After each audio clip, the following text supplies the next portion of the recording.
Alright, so this is David Paul. Welcome back to the channel. And today we're going to look at the Cowboys from Hell solo. Mainly just the, not the whole solo, but the legato section that everybody that I see is struggling with. Either doing tapping at the end or some other stuff that Dime doesn't do. So let's go over that sequence leading into that. So the first, it's going to basically do just this chromatic scale here. The frets are going to be 11, 12, 15, or D sharp, E, and G. This chromatic string crossing. So what he likes to do here is he likes to pluck the first three notes and then legato the second set. So if we think of this in terms of sixes, 1, 2, 3, 4, 5, 6, 1, 2, 3, 4, 6, 1, 2, 3, 4, 5, 6. That's kind of what we're looking for there, that sound.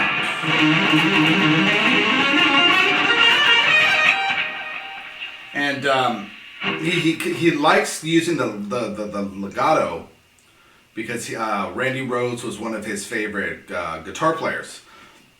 So that's what he likes to do. Incorporate a lot of legatos and stretches. And in some of interviews, he says, he wasn't really practicing or whatever, but whenever he would do his practice sessions, he would do the stretches. And we're going to go over some of these stretches in a second. So when we go through this sequence here,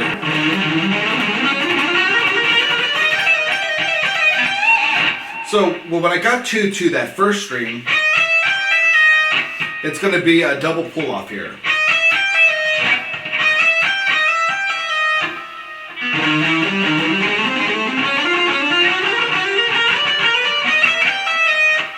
And then we're going to follow another sequence here.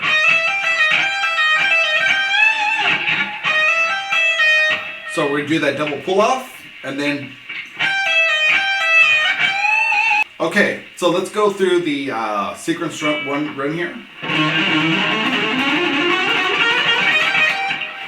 So when I got to that first string, we're just going to play that sequence once. And then we're going to do a hammer-on in one pip. So a hammer-on to two pull-offs. 11th fret, or D sharp to E. Pull off from G to E. Pull off from E to D sharp.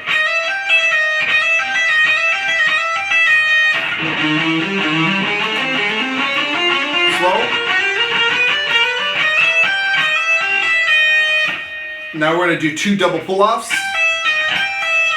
followed by a bend from G, 15th fret, first string bending to the note A. And when we get to this part,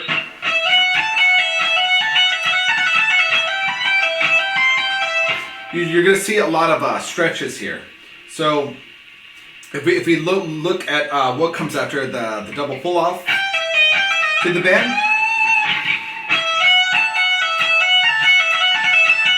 so we're going to do kind of a little slower rhythm here on 12, 14, 15, 14, 12. So E, F sharp, A.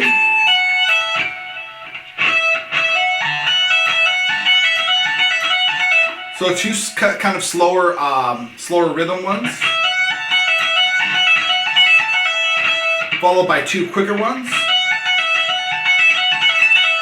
Now we're gonna do the stretch that we're talking about. And in order to do this stretch, there's a couple things that we need to practice here. So well, the first thing is finger dexterity. Finger dexterity is very, very important, and finger independence, and being able to stretch to the notes that you want to stretch to.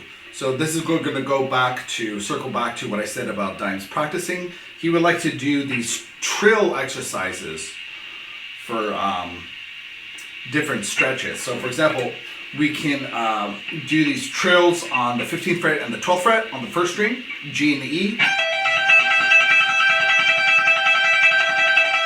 If that's a little bit too much of a stretch at first, you can bring it to 12 and 14.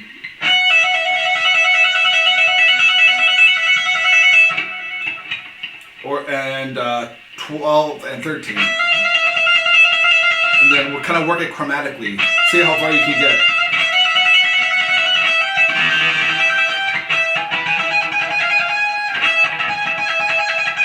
So that 16 to 12 fret is quite the stretch here. So that's about as far as I can go from trilling from the 12th fret here with using my index and second finger. So that's two full steps from the 12th fret here. And another thing you can do is you kind of raise your guitar a little bit when you get to that section, and then you can get through that part a little easier, you know, these exercises. And you can do the same thing with the ring finger. So ring finger, we could go on the G and E.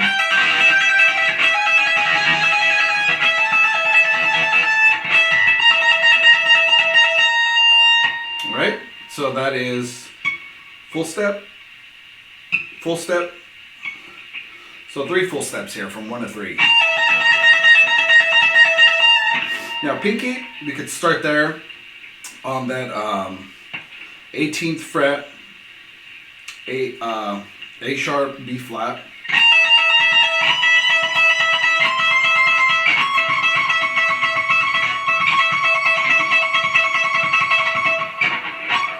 Can't quite get that last one unless I pick up my guitar a little. I could kind of get it, but that's a decent stretch there. So when we're doing the sequence,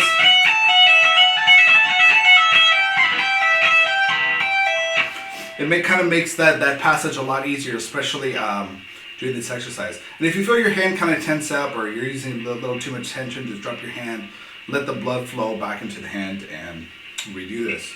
So when we do this part, it's going to be a hammer-on pull-off,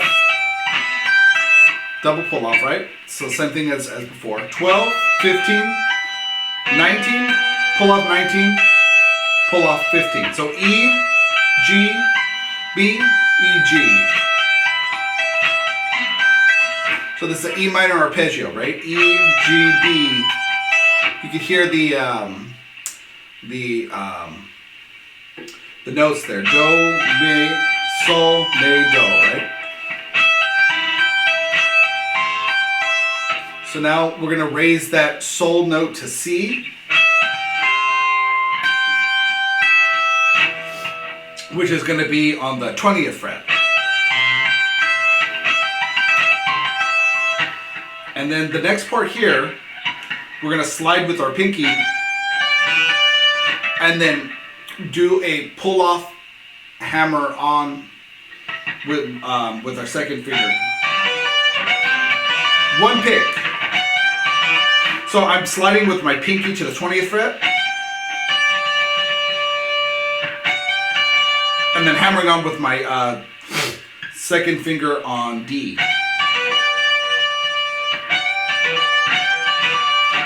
And then we're going to do the same pattern. We're just going to cross the strings to the G string.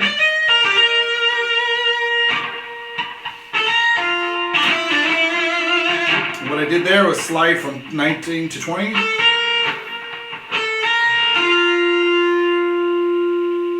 And then I hammered on from D to F. And then pull off. E, D, E. So if we just try to speed this section up.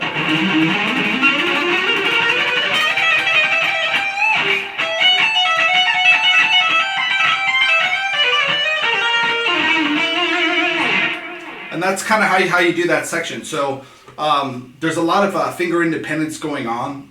Most guitarists like to utilize the 1 and 3 a lot because the ring finger is a